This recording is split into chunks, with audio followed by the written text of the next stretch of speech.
Finally, thought Fenchi as she slid on her boots on the front porch.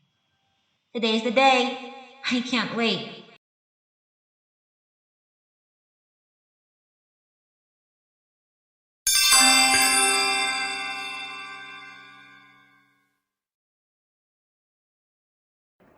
Fenchi was enthusiastic to finally attend her inauguration ceremony to be a true warrior. For years had the Academy of Zenith trained her for this moment, and it had been her lifelong dream. Surely nothing can go wrong. She grabbed her bag and slipped in her trusty dagger just in case anything would go wrong. Then she zoomed past the hundreds of wind turbines that dotted the tableland of southern Zenith, waving past farmers and their livestock. The pealing of a distant bell echoed when she was about 2,500 steps away from this academy. This realization quickened her pace.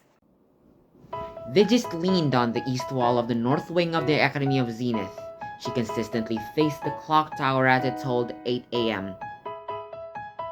Damn it, Fenshi. The ceremony is to start at 8:20 a.m., not p.m. She thought.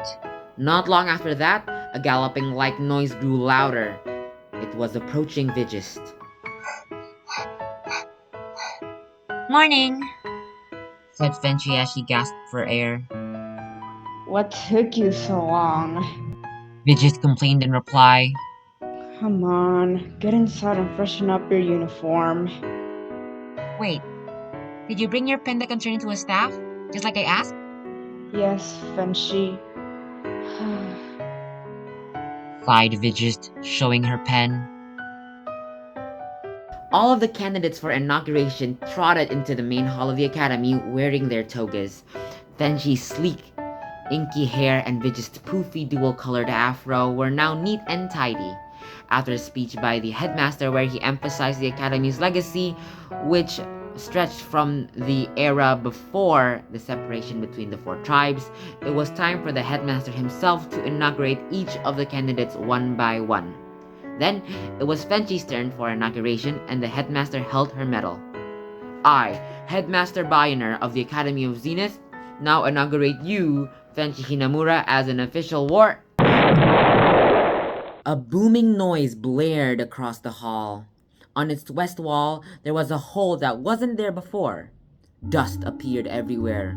Rising from the debris, there stood a creature on its two stone legs. There was no way it was natural. It was made of stone and mortar, haphazardly fused. The creature was lumpy all around, and it had fists bigger than a head. Vigist knew magic was involved.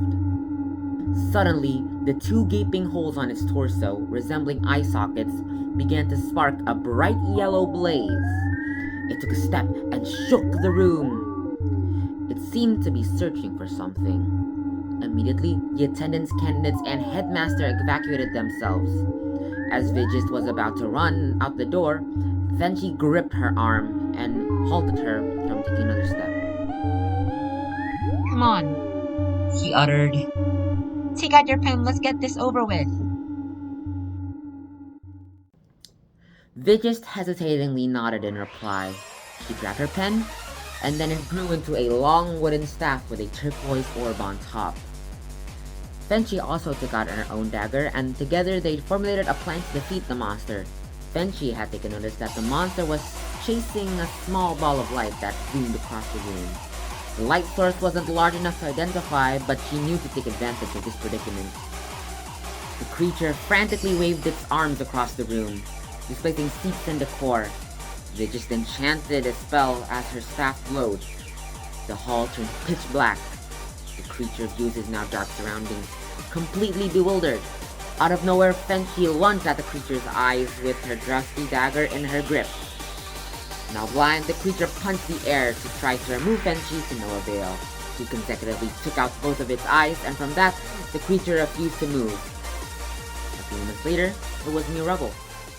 The venue was nearly destroyed now, but then the light source the creature was chasing approached the duo. It seemed to be a blonde pixie.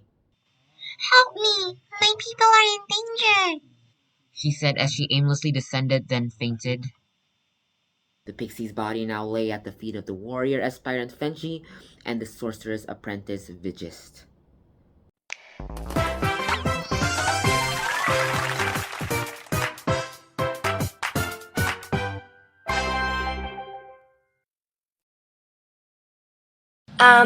Yeah.